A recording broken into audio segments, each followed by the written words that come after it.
Hi, Basil. Is everything under control? Yeah, we start.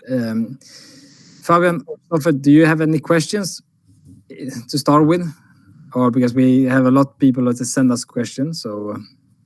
Yeah, okay, I would start with one question.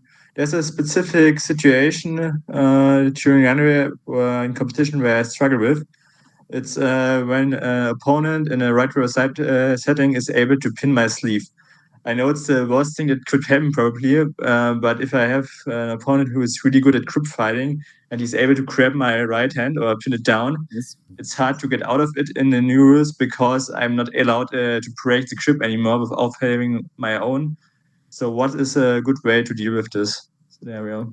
The way I do it, and I think that's the most effective way, and it's working for me really well. I think me and Pat, we have discussed how we should film it, because we have to like really get underneath and really show the mechanics around it. But think about it, you get pinned down. Okay, it doesn't matter if it's really good grip or not. It's work with everyone. If they have a pistol grip, it works as well. The first thing you want to do is to rotate your hand. You want to turn your hand around to make sure when you turn your hand, your thumb will be on the other side of his arm. So if you pin down, you will turn it and it will be on the other side of the arm. It will be pinned down like this. You will turn it, it will be on the other side. Here. From here, then, yes, get elbow down and push. And you will try to push to the other one's belt. Because when you do that, you will make sure that his hand will be as far away from your sleeve as possible.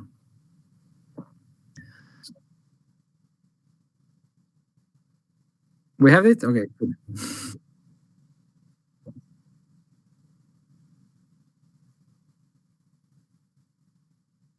Yeah.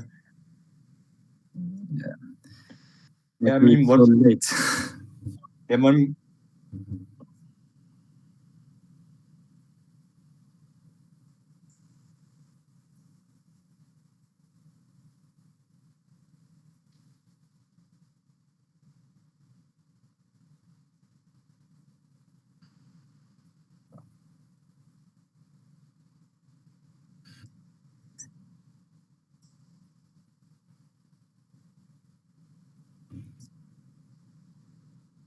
And the other hand, on the other side, when we do like this, when I fight like this, of course it's like negative judo because I'm removing a grip, but because I'm pushing forward, I'm going forward when I do it. I'm pushing forward, it looks really positive because I will want to like get to the next level. And when I get that hand pushed in, what will happen next is that my hand will be closer to my opponent's neck than his hand. So I can go faster to the neck. If we rip it off, then my hand is farther away from my opponent's lapel or the neck. So when I go inside again, he can catch me. But if I do this, push in, then my hand will be closer to my final goal. So I will be there first. And that's also something you really have to think of. What's the next move? Because we can get rid of the hand. There's many different ways you can get rid of the hand. But it can get stuck again if the other one is ready. yeah. But there's another problem because under the new rule set, you get a shield if you just strip it away. So you have to keep at least one hand. Yeah, but I guess you have the other hand. Yeah, sometimes, but also the... Yeah, but if you don't have the other hand, then you still can do this, push in, because you still have grip with this hand. That you can have grip with. So then you keep, and then I would never say you let go and take the neck or the lapel or what you're fighting for. First, you remove your grip, hold that hand still, because I'm holding this hand. And then, of course, take grip with the other hand somewhere. If you want to sleeve or if you want the lapel, doesn't matter. Take grip, and then we let go of this and get inside. So it's we never. I don't think it's good that you like remove a grip. I think it's good that it's a shido because it's really bad judo as well to just remove because you start from the beginning, and then I guess you will get stuck again when you get in there. If you get stuck the first time, then you will get stuck again. So it's try to just push forward all the time and turn, get in, and try to look at our video and see if it's working. And then if it's not working, or if you have any more questions about that technique, then you can ask again next week, and we can look more detail about it.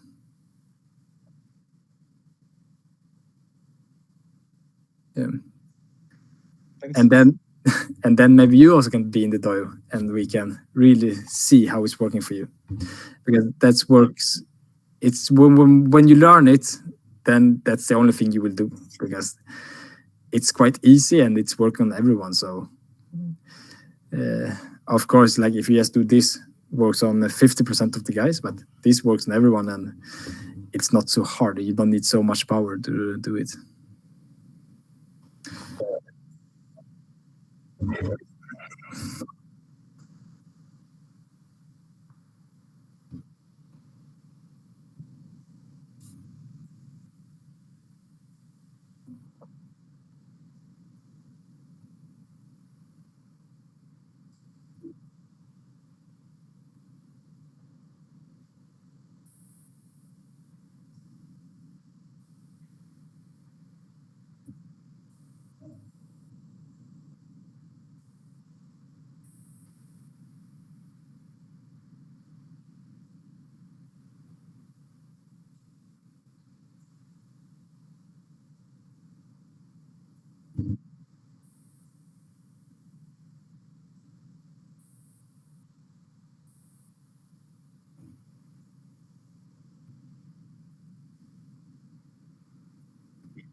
Yeah. And that's also something I tell my in every trainings I have when we do grip fighting. Yes, when we do grip fighting, and not specific this technique, one thing you have to try to do is always go forward when you break grip. Doesn't matter which grip. Always try to push forward, because that's something also to show to referee that you want to fight, or you want to play the game. You want something to happen. If you go backwards, it doesn't matter if you still break the grips. You break the grips both ways, but it's more positive to go forward. For everyone else on this outside, they will say, okay, one guy is going forward, he wants to do judo, the other one is just going backwards. So it's also like these small things that you don't think about it when you are in the game.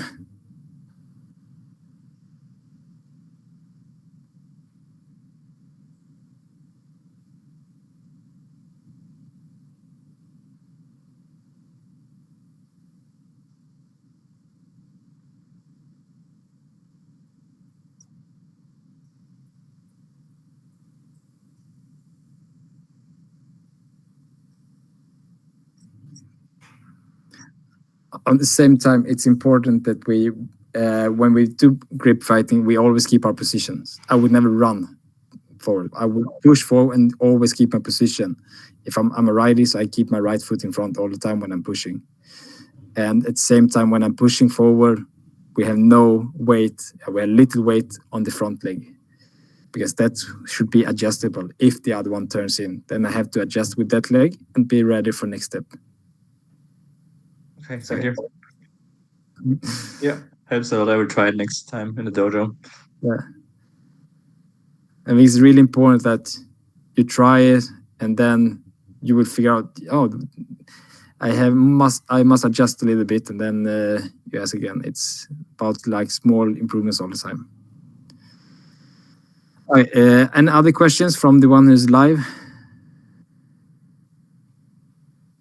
If you get any questions during the time, you can just ask questions. So we continue with the one who posted questions. Bertil, did you have someone send anything to you, or? Yeah.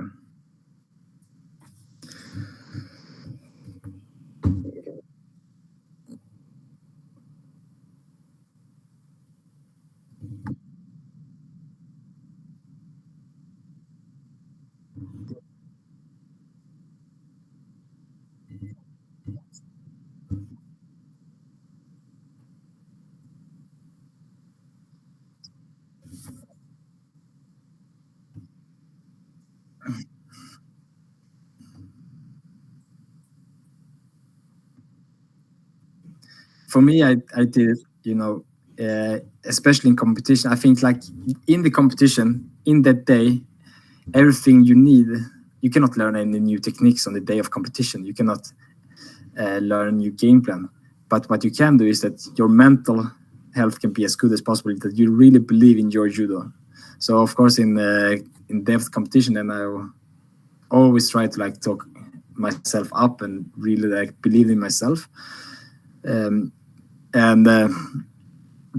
So thinking like positive in depth competition.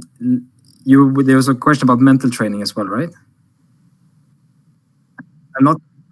I'm not working with a mental coach. I have worked with mental coaches, but no one like really helped me, because I think it's so different from all mental coaches from other sports.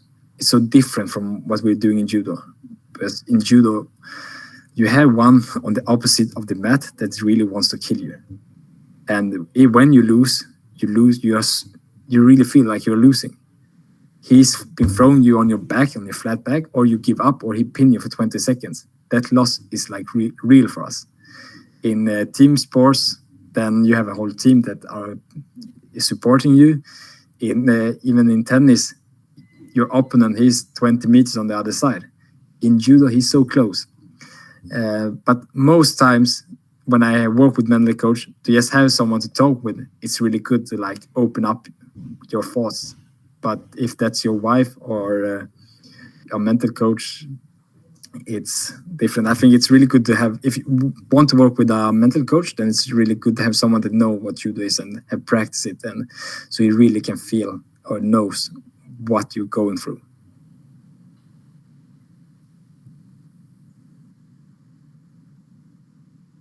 Like mental exercises, for me, I always do mental exercise. I think I talk about it in one of my videos, like how important it is to have your focus in the game. When you focus in the game, if you lose your focus in the game, then you lose the fight.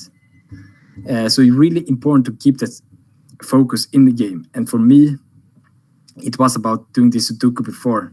For me, that was like a mental training for me, because I really need to have my focus in the game. I had to be focused for those 6 minutes you were on the tatami. Because if you lose focus only for a second in judo, then you're finished, or you could be finished if the other one is doing take that opportunity right. So for me, it's about train to be able to be focused for a long time. And especially when we talk about game plans, I see so many athletes around the world today. You can see they switch plans so often. They don't trust the game plan, and it's because they do it for 20 seconds and then now I try something new. It's the consistency that you do your game plan for a long time and you continue doing it even when you think, it's not working. Because in the fight, then you will have all of these thoughts, and it's really important that you keep on focus on your game plan and keep developing the game. Because just because it's not working the first time doesn't mean it's a bad game plan. So yeah, mental training is everywhere.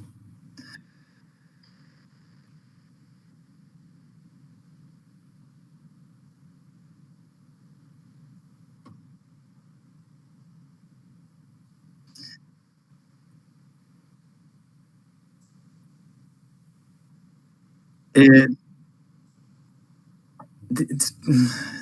the game plan is something you have before the fight. I don't want to change my game plan for every fight. Of course, I have some different if your opponent is going left or right. But it's important to like have a game plan that is really good for you as an athlete. And for me, I always start with one problem.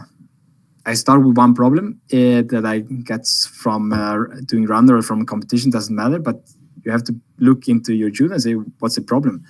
And then from there, try to fix the problem and try to figure out how, in theory, what is working and what is not working. And that you can talk with your coach, you can talk with your uke. I think the uke is the best help you can get, because he's the real one that can feel, is there tension there, where I'm weak? And from there, build around how can I fight against opponents that are like this. And then from that on, yes, build it up and up and up, try it, and then adjust it. And it's really important that like we try. Remember, we have one game plan in the beginning, but that's not like the best game plan in the world. It can always get some improvements, and that's we can only get improvements after we try it out. And if I don't try it out, then I don't know it's the right game plan. That's why it's also really important that when we are in competition, that we focus on our game plan. Because if I do something, I can win a fight and not doing my game plan, then I don't know if it was because of the game plan or not. Or I can lose a fight, and if I don't do the game plan correct, then I don't know if it was a bad game plan. So it's also really important that we try to follow the game plan, and then we look where are this something we have to develop. Where do I have some problems? Do I feel safe the whole time? Yeah, if you do, then you don't change it. But you have to start somewhere. And like for me, I think everyone knows that when I got my right hand on the back, like you said before, Basil, then I think I can throw everyone. So most of the times it was about how to get my hand on the back. And it's the game plan is yes about 5 to 10 seconds in the beginning of every hajime. How to get my hand on the back, and that's if he's a righty, for example. If I was stronger than the other one, then it was all about getting my right hand on the back, and I always cross grip in. If I cross grip with my right foot in front or left foot in front, that can change. That changed also during my career because I get really good in the end when I cross grip with my left foot in front to get my right hand, because I get really good in Kataguruma from cross grip, and I really liked that once. And that I did from when I cross grip with my left foot in front. And then I started to develop from there.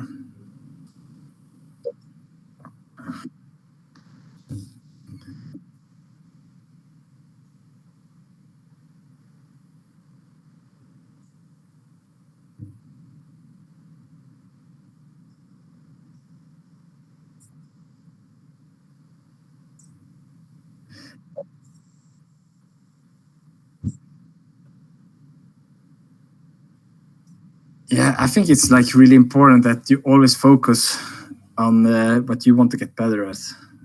And I think everyone knows that I think that if you want to get better at something, you need to get a challenge.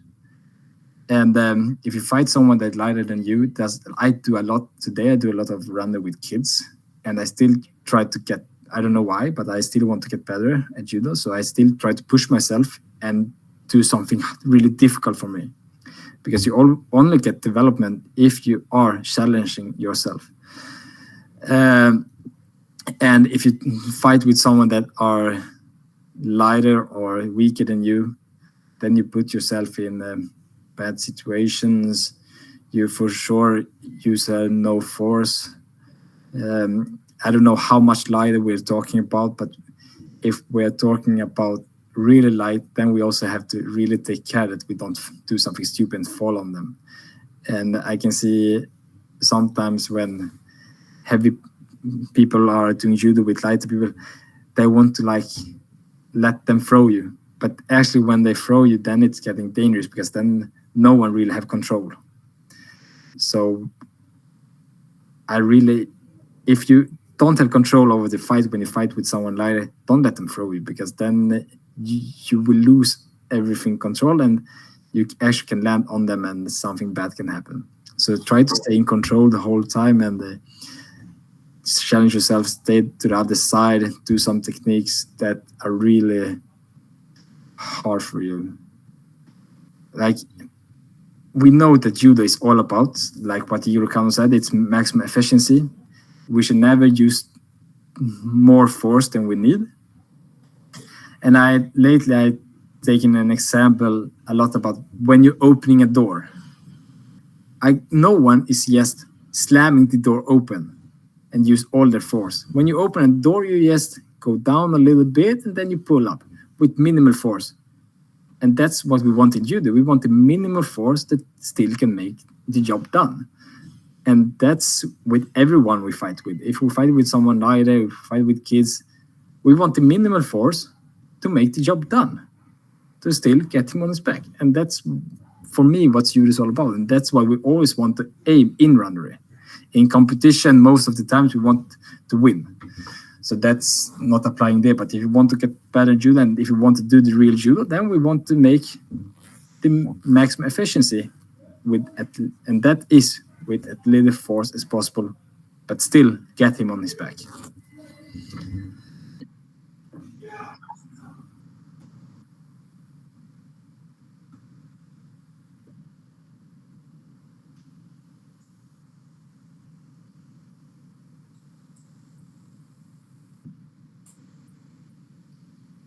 I had all different goals. Like, of course, I had results goals. I want to be a two-time Olympic champion. I had really result goals, but I think the most important thing that I had that no one else had, that I had a lot of like process goals, that what I wanted to achieve. I was not focusing too much at the results. I had the goal, but that was not my goal in trainings. It was not my goal when I went to competition, and it started really from a young age. I remember my father, he told me when I was a kid, I was only allowed to win in competitions with a specific throw, because that was the goal of me learning something, not the result of the competition. The result, the process, and the goals that I had to be better at judo, not about the result at the competition. And that's, I think that learned me a lot, like really from young age, that what training is all about. It's about getting better. And most competitions are also like in the best life, then it's all about getting better at competition as well, until you are at that final competition where you really want to perform. But everything about up to that point is about getting better. So it's, for me, it's really stupid to have like results on competition goals only. We want to have goals in our process, what we want to develop. Yeah, for sure.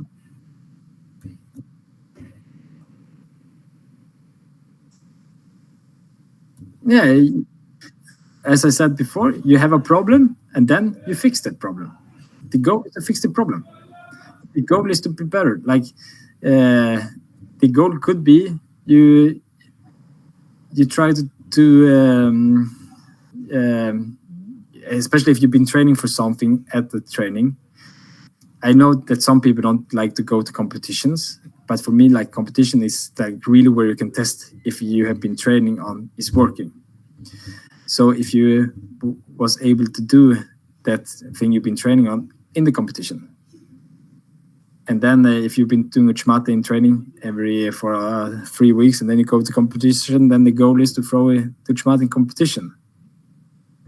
It's not about winning the competition; it's about throwing that uchimata in the competition. And then if you throw it in competition, then you achieve your goal. And then you don't throw it in competition and you lose the fight, and then you should still be happy because you were aiming for the throwing the uchimata. You're not aiming for like the result of the. You should be disappointed because you didn't throw the uchimata, but you should not be disappointed because you lost the fight. It's something different. And for sure, like, we can have goals in training as well. Like, I really want to like learn how to get free with grip in runner, but in runner we don't really know how the other one is playing. It can be that he's like letting go, yes, because he is playing something else. He's not playing his optimal game. In competition, we for sure can be really sure that he is playing his optimal game, and then we think this is how well it's working.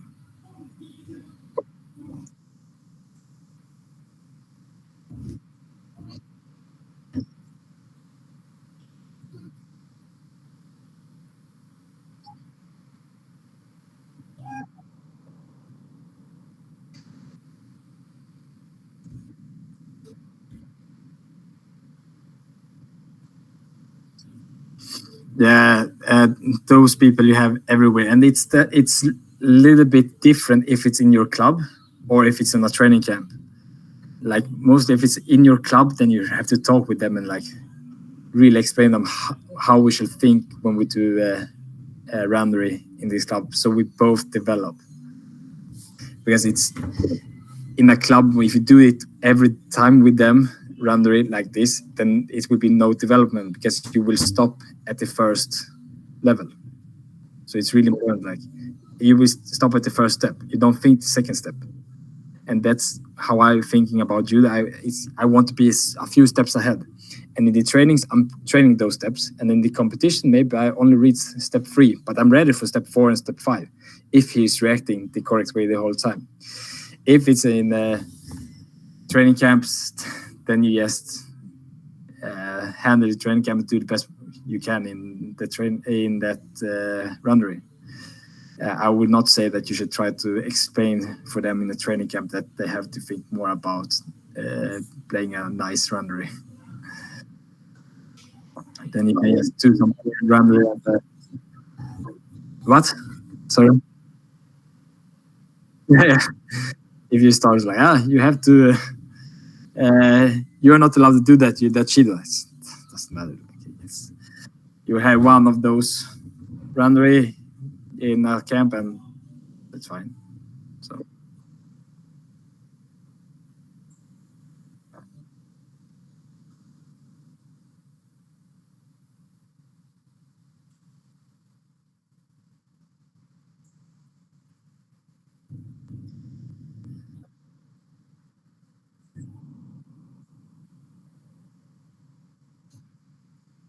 Yeah, the environment is bad, especially the development is really bad because there will be no development.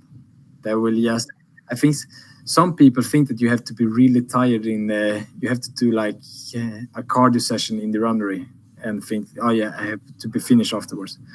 But the best way to train cardio is not doing runnery. Is if you go out in the forest and run a little bit. And if you want to train your strength, then you go to the gym. The runnery is there for train your technique and train your judo, where you want to develop.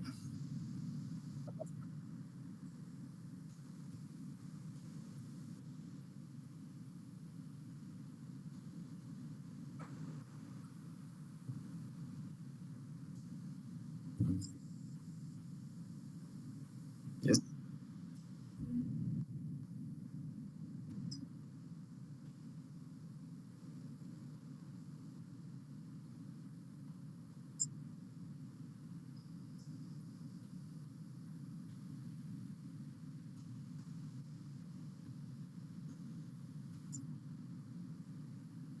Oh, wait. Okay, we start with the first.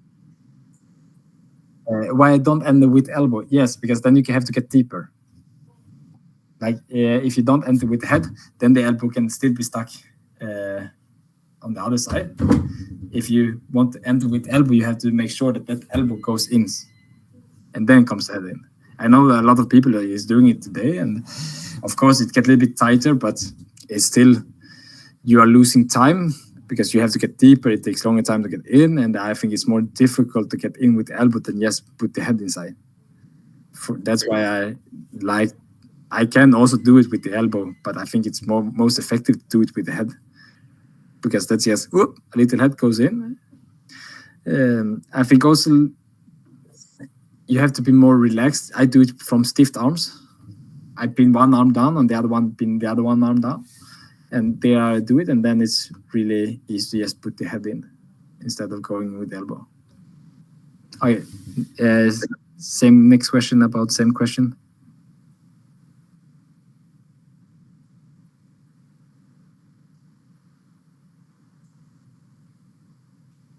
So if the other one take, what I understand is if the other one don't take sleeve, he take neck. So he's a lefty. Okay. Yeah. So if he's a lefty, then I will not do it. Yeah, because then I can't do it in theory. I can still go under with my head and do it. I can do it if I have the back. Actually, I think also I throw it actually in the Olympics. I go under with the head on the in the opponent's right armpit. But we have to also know that that armpit is really far away from us. That's not the closest one anymore. Right against right, then it's the closest armpit, I'm going in under. If he changed to left, then it's far away from us. Then it's not close to us anymore, because he has changed his posture and it's far away from us. Of course, we can go there, but it's just far away and it's hard to get there. But if we get it, then it will be really tight, and we can do. But for me, I'm not doing it because it's too far away, and I'll never be able to get underneath it. But if you get in there, then you can throw.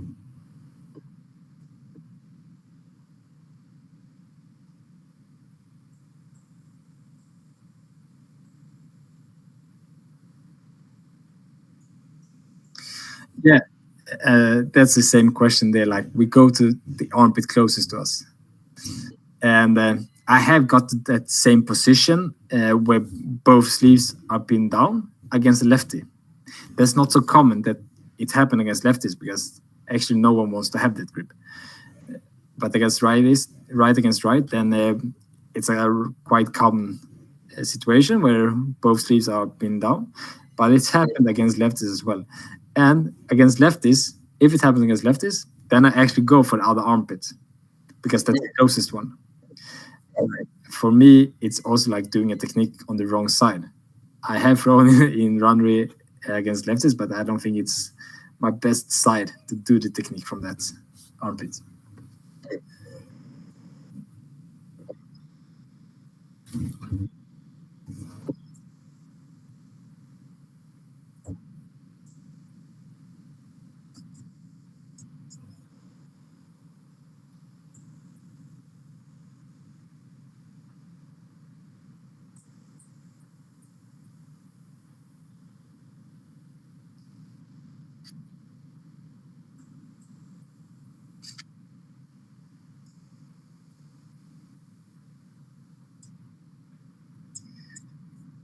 And that's also what I hate about judo, when people do things that take longer time.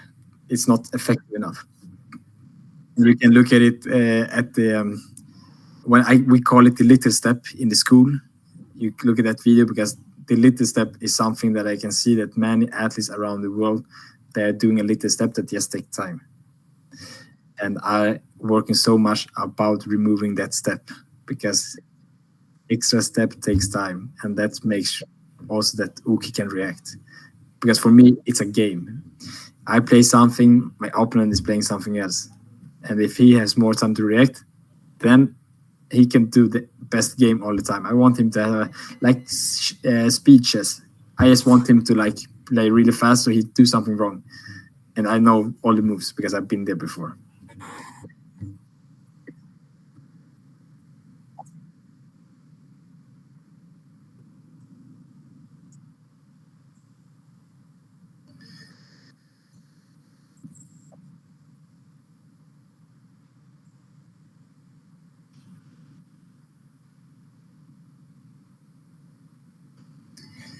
And I eat like only real food all the time. Most of the times, I think sometimes I was doing something that my dietist from the Olympic team said, "Try this now." Uh, yeah, that I tried. So I tried like some of those stuff, but it's nothing that I use for more than one day, because uh, first of all, I don't like it. I mostly dislike all those supplements. I don't like to drink it. It was also something else we would drink at one point that should help us develop our cardio during the fight, but for me, it was nothing. I think I like food, so I know some people have really problem about eating a lot of food, and they need some supplements to add that extra energy. For me, that was not a problem. I just ate more.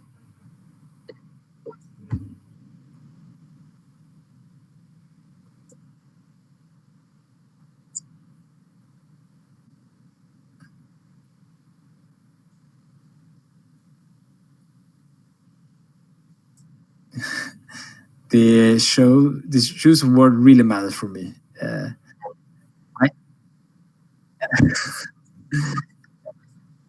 yeah, but it's not like a big deal when I choose the words. Like I don't like to use the word fight.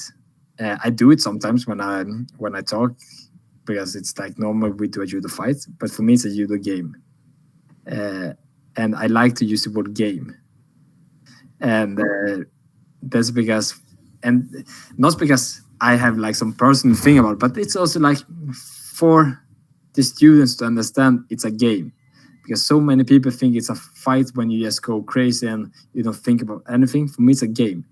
You are doing one step, you're doing one move, and then the opponent's doing one move, and then you react on that move, and it's a game. So I like to use the word game, and not fight. But I use it. I use fight sometimes, but I think still as it as a game.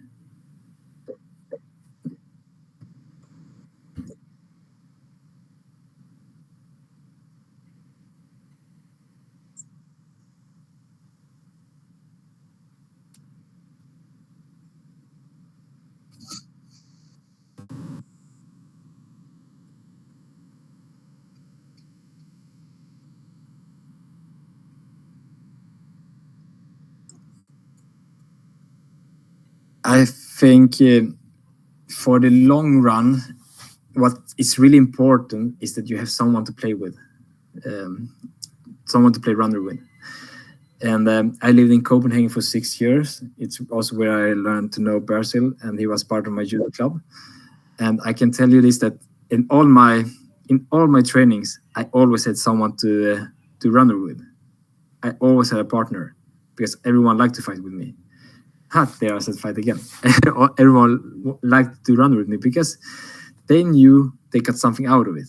And if I want to do it in the long run, I need my partners. It's a little bit egoistic to always think that you need your partner, but you need your partner to be there in the trainings, so you have someone to practice with, and they need some success in all trainings to keep coming. But sometimes you also know it's different. Some of your some of your partners, they think they really only get the success from if they throw you. Some players, some of your partners will not have that success if they throw it, but just to do some runners, some movement, and something that feels good. So I think it's really different who you are playing with. If you're playing with someone that all your partners, they need to have that success during runner all the time, but it's different way to give the success. So for some, it's only about throw the other one, and then you have to be generous and let the other one throw you, and so he will get the success. For others, it's about movement, and I guess if you are a top player or on the way up, then you really don't care if you throw the best player in the dojo if it's not real, because you know it was not real, but to just get that movement, and maybe you have something else you can practice. But for sure, no one, and I say no one, likes to be thrown 10 times in a runnery. No one likes that. So even who you are playing with, don't just throw them as much as you can, because you will not get development, and your partners will probably just quit or not to run with you next week. And if you are here for the long run, if you really want to improve your judo, you need to have many partners as long as possible.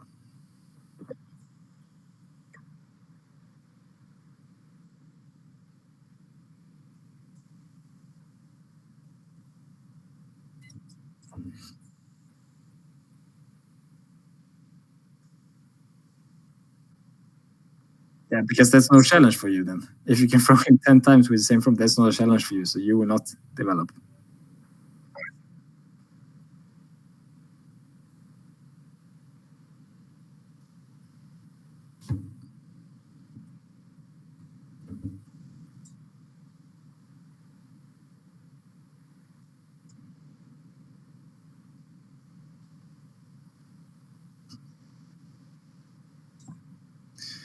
If I today reflect on that or during my career?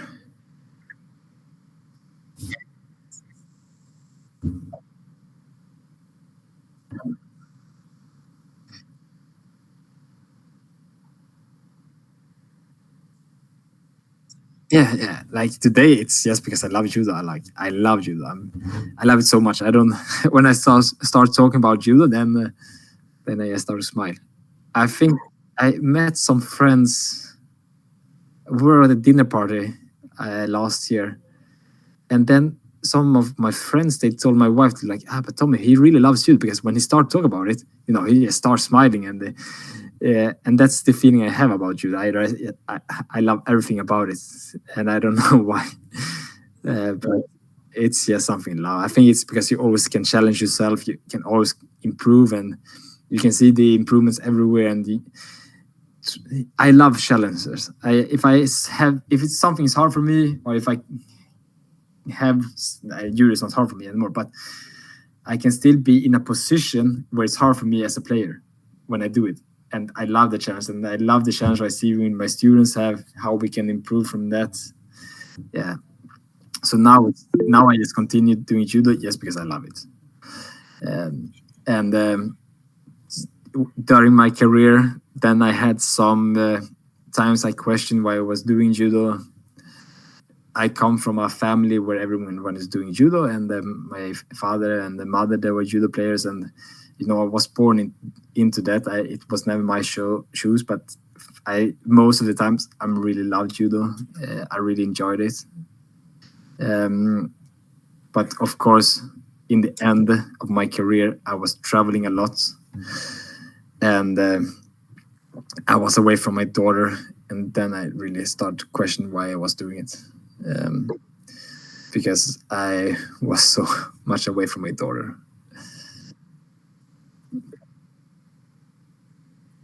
Because that was my job. It was my job.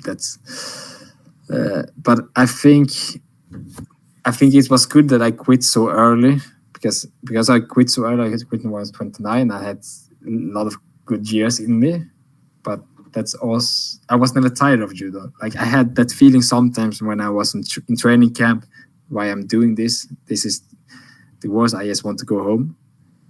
But actually, that was always in the rest time. When I was on the tatami, then I loved it.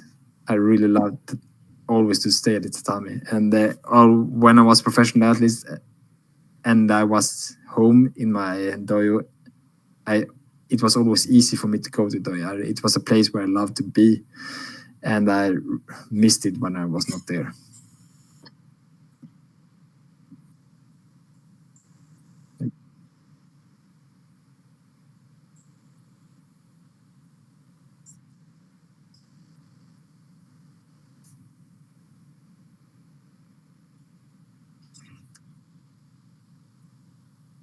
Yeah. For sure, more playful. And now when I start coaching, I really understand what you can get from that. That you really can put you in the.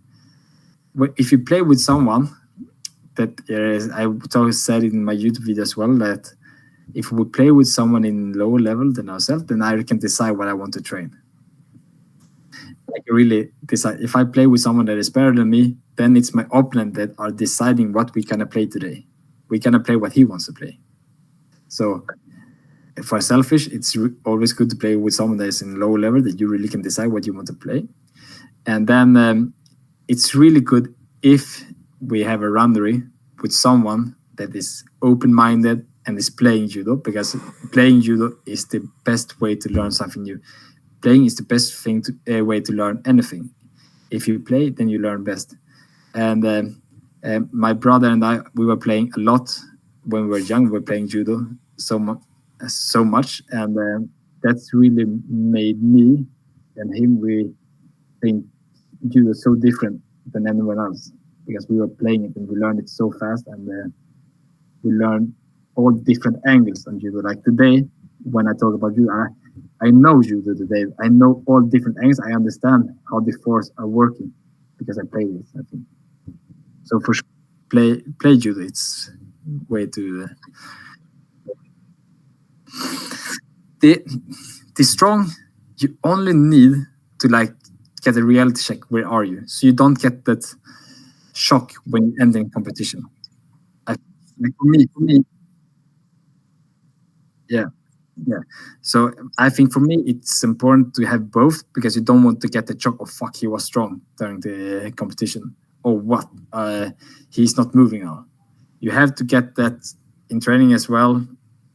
It's enough in some training camps a few times, so you know where you stand. Like, and I think when you are growing up as a junior, as a junior, then maybe you need it more because you don't really know where you are. When you get to a point where you don't get strong, you are at the same level, then you know what your opponent will be on the next tournament, and you don't need that run as much. It's also like on the same time, um, it's good to have this runnery with someone that's just strong, because it can push that focus away from the judo and from the game plan. So it's also good to have it to learn to work with the mental part, that you can keep your focus even though you're tired. You can keep your game plan even if the other one is like doing some shitty stuff against you. But you can also practice that otherwise. So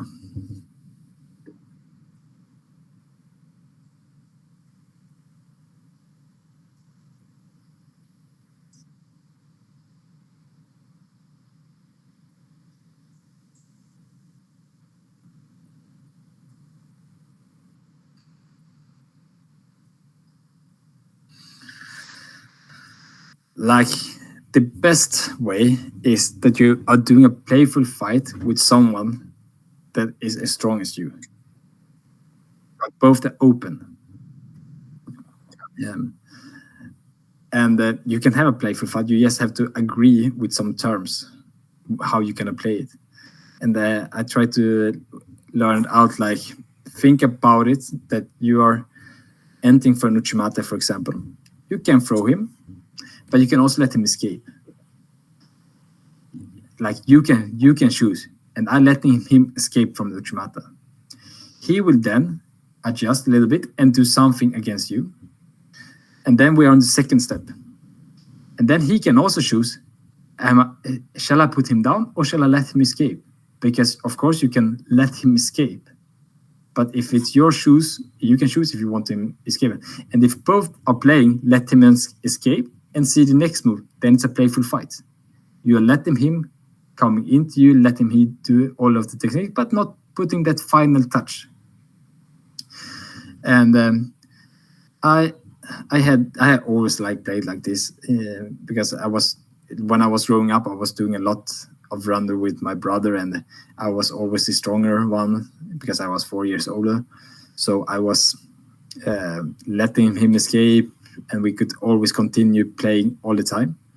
And when he gets stronger, we were still thinking about this, both of us. We want to see the next step. And if for us, it's not important to throw the other one, it's important to know that you can throw the other one. And I think that's something you really have to understand the difference. We want to get in the position where we are sure we can throw him, but we let him escape. So when I was living in Copenhagen, my coach came to me one time and he said, Tommy, you have to throw for the Uranage. If you just lift him up and let him escape, then you will let him escape in competition as well. And I remember I told him, like, if you show me a video where I let him escape in competition, then I can start throwing him on trainings, because I know the difference from competition and training. And it's never happened that I have someone in a 100% Uranag and I let him escape in competition. But in trainings, I do it all the time. And I don't think it's only me that can know the difference from competition to training. In training, I just want to develop it. In competition, it's something else, and my mind knows that. So,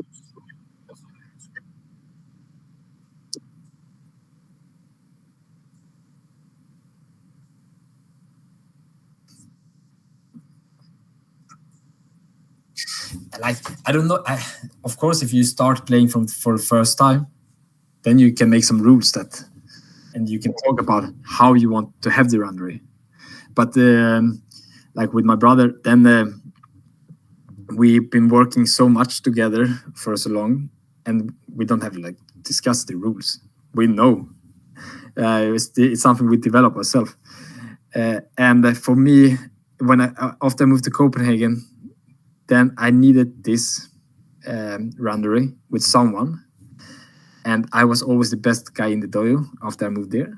And as the better one, I tell you, you are the one that are deciding the rule set.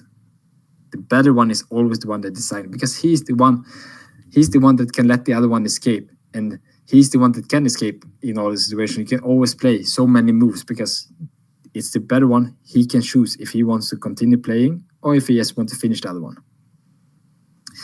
For sure, if you want to have a really long work, you have to talk with your opponents, your training partners, what they think about it, and so you can have a really good runnery. But if you just do, I think also if you do a lot of runner with the same person for maybe 2 hours in a row, then you will get there automatically. Because I think both will think it's really boring to just stand with stiff arms and keep the other one away. So if you want to get it without talking, if you want to get it without talking, then you just do a 2 hour session of running. And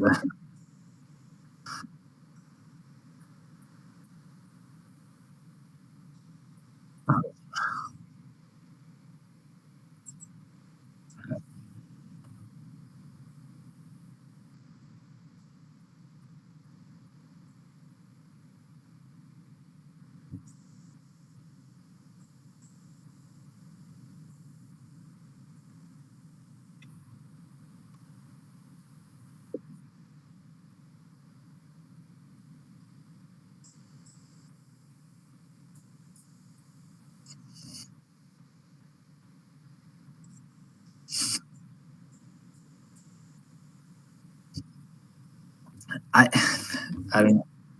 When I play a game, I want to win. And it doesn't matter what game it is. If I'm playing some cards with my wife, I want to win. And I think it's you need to want that like win everywhere, every time. But for me, when I do judo, like the win is not. When I do runner, the win is not about throwing the other one. The win is about winning that goal I had. The win is to throw him in left uchimata that I never do. I'm righty. The win is if I throw him and I'm really chasing that left uchimata. And that's a win for me. So I always want to win. Don't think about it differently. Like I say, I don't want to win when I do runner. I want to win. But my goal, remember, my goal is not to throw him on his back. My goal is something else. And I'm always chasing that win for me to reach that goal.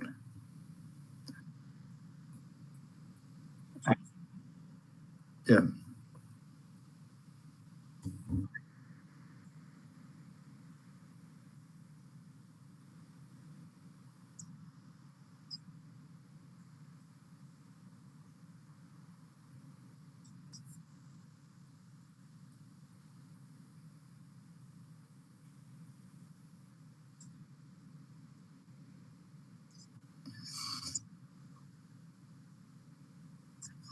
Yeah, and then if someone is here online now, you can maybe give us an input on the time, because me and Barry, we were all thinking so much when to put it, because I guess everyone is working during the day, and no one wants to do it during the day, but late in the evenings, different times in the world, everyone is in different place. So I yeah, so I think it's good time now. Yeah. So for some, it's really good now, I guess, because some people join now. But we always we want to change also times so everyone can be able to be on a live call.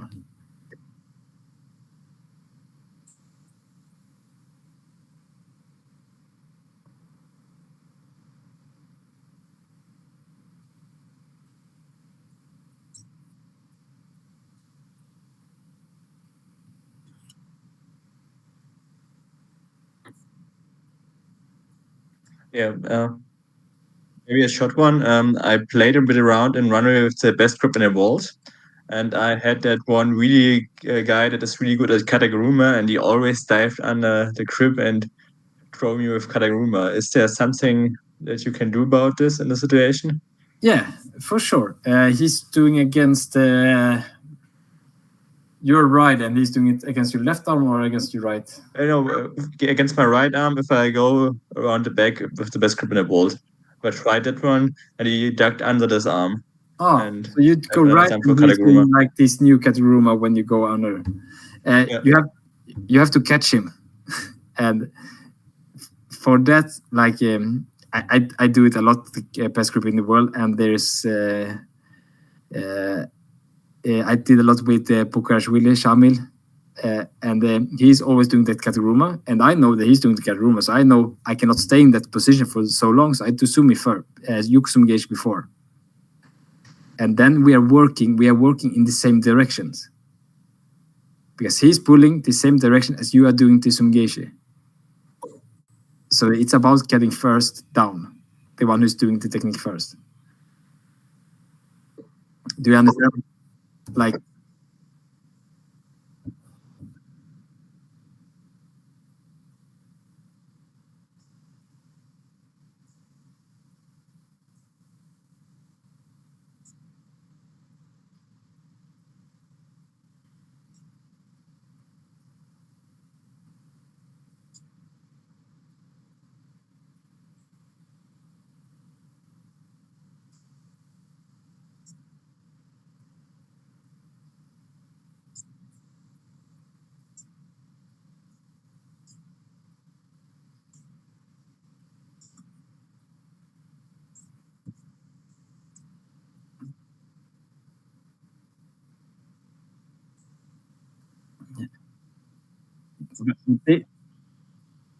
this is the fun thing with judo. I think that I promise you, if someone takes the best grip in the world on me, I would throw him with Kataguruma because I really like that throw. And we started doing some videos about Kataguruma, and then we will develop and we will show exactly what you are talking about. But if someone is try to do it on me, I will throw them first because it's the game. There's always an answer on the other one. So if I show a technique, it will always be we can defend against it. And we need to know that defend, and then we can build on the next one. And this is what I'm really good at. That's why I'm talking about steps. I'm doing something, my opponent will respond, and then I can respond on that as well. And if someone is doing Kataguruma from the best grip in the world, then you do Sumi. And then you will get the score. Because he cannot stop it. You block the Kataguruma, then you go for the Sumi. When you are entering with the best grip in the world, I guess your right foot is in front. Yeah. Then you don't need a block. You can get the grip, and then when he's going down, you throw him. You don't need to make a weight. Like if you do Kataguruma on the other side, then I want you to switch and block him first.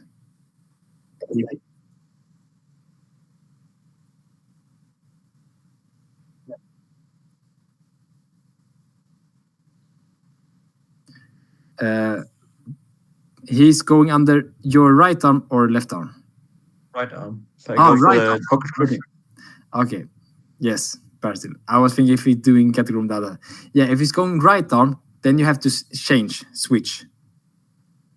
You switch your stance, and then he will be stuck. Okay. I think we have a video on that. Don't wait, Bertil. I think we have a video on that because then you have to change your stance and block him, and then you do Sumi on the other side. So if you know it's coming, you change your stance with the feet. The left one goes in, and you block him. Then he cannot throw you with Kataguruma, and then you can turn him the other way. You can throw him Sumi for Sumigation to the left side, or you can also do a Kochigari because that leg would be inside. If it's like, I think it's, if you don't see it coming, he would be already inside and have hooked your leg. It's different if it's to Katagruma Lats version, or if he stands on his knee.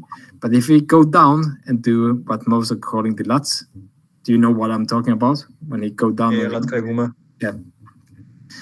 If you catch that leg and you cannot remove your right leg and you cannot change the stance, then you have to do it a little bit different.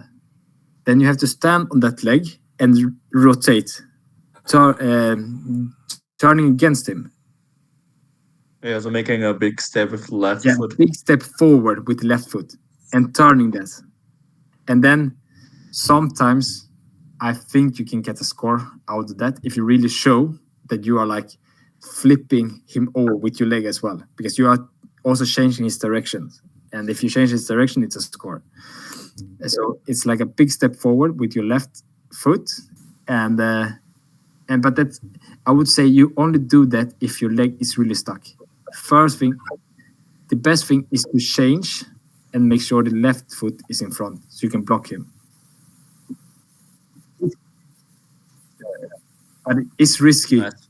It is risky to take that big step, because if you pull a little bit faster or you are slow and you're not reacting on it, then you can get thrown. But if it's stuck, it's stuck. And the only way out is to go forward.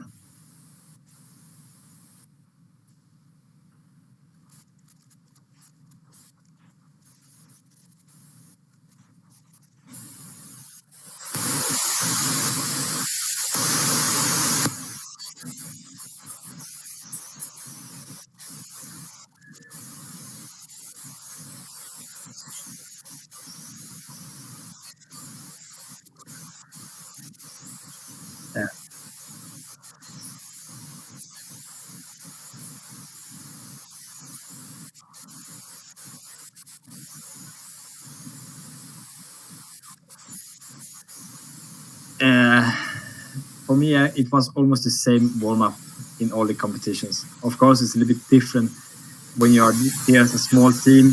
You don't know if you have someone to warm up with or not, because they can be in the competition. So, but my warm-up started like me running around maybe 5 minutes to get that heat up in your body. You start to sweat a little bit. And then I started doing uchikomis to just get that movement in my body. And now it's still just about getting warm up. And then I did in movements, uchikomi movements. And I started quite fast with doing grip fighting, and then quite fast to do runnery. And then I could do runnery. And I really loved to do runnery in the warm up. I know many people don't do runnery when they do a warm up for the competition. But for me, I really want to be ready.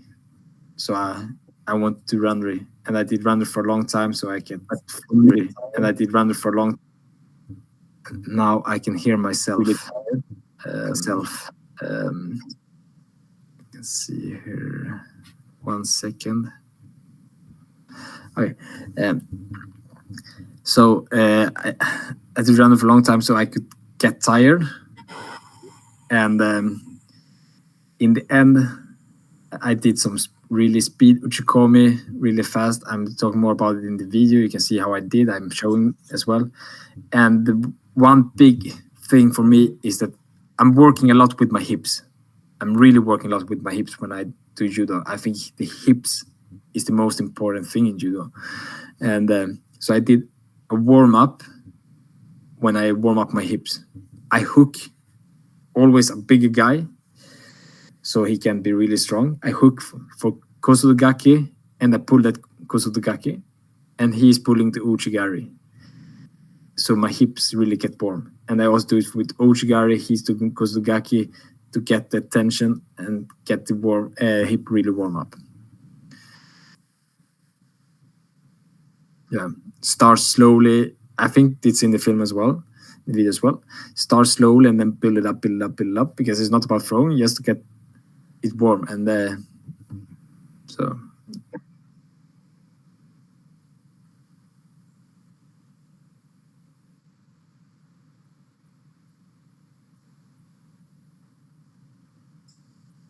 Yeah.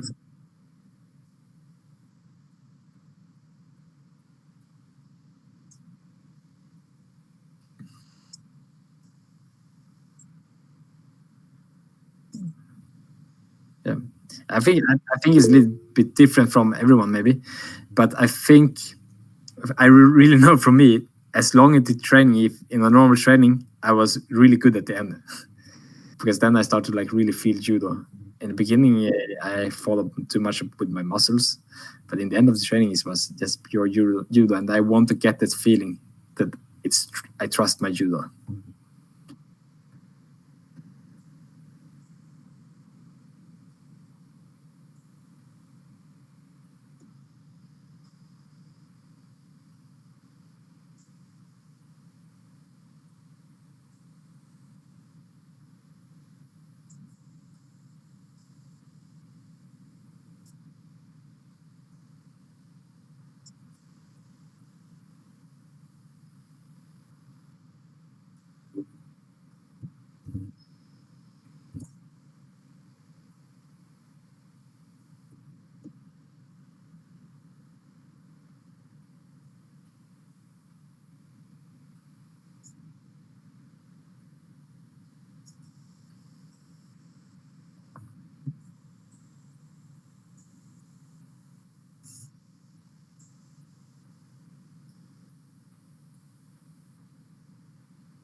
I think one important thing that I learned everyone, and someone is not all thinking about it, is that I always did my warm up with the other gi.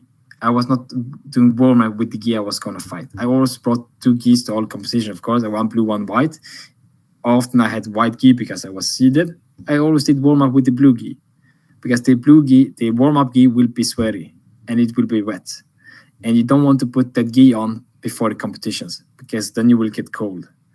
Because even in all competition, like in the IGF tour, then you will be standing in the green room for at least 15 minutes before the fight. And if you stand there with a wet gi, then you will get cold. So for me, before the first fight, it was important I have a warm gi that I have that I didn't wear before. And then for the second fight, then maybe I have a blue gi. So, but the best thing is, if you can, maybe the best thing is to have 3 judo gis with you, their competition, 1 warm-up judo gi, and then you have some fight judo gi for the fights.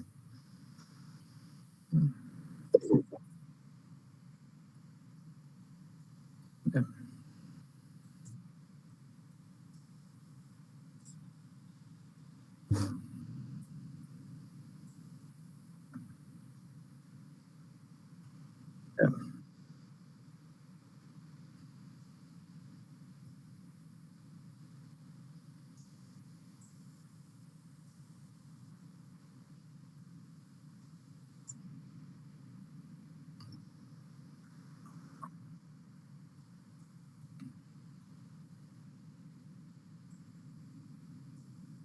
Yeah. Yeah, and thank you for joining us today, and good luck for the next week about your trainings, and try to start seeing one video and work on that video and really get the understanding. If I would recommend you to understand something that we're gonna talk more and more about, but I'm like the most is the understanding of the tension between Tori and Uki. Because I don't think no one is speaking about this, or they're not speaking about it too much. And it's really important you understand how the tension is working and that you can feel it. And then I really want you to start with this magic step, the video with the magic step, because that's something that is really building. I build my judo so much around it. And if you can understand the magic step, how it's working, then it's much easier later.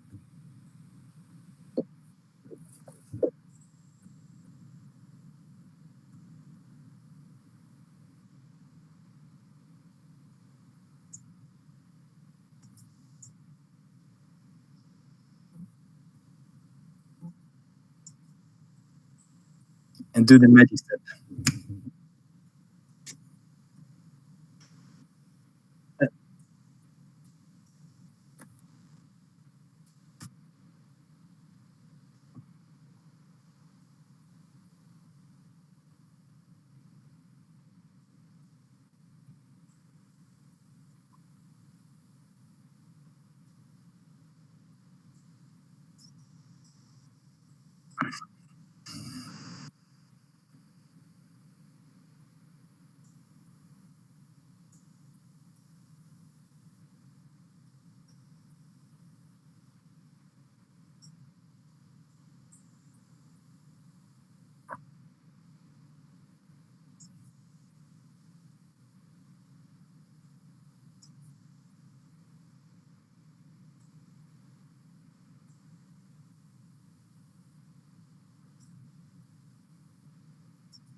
Have a nice evening. Bye.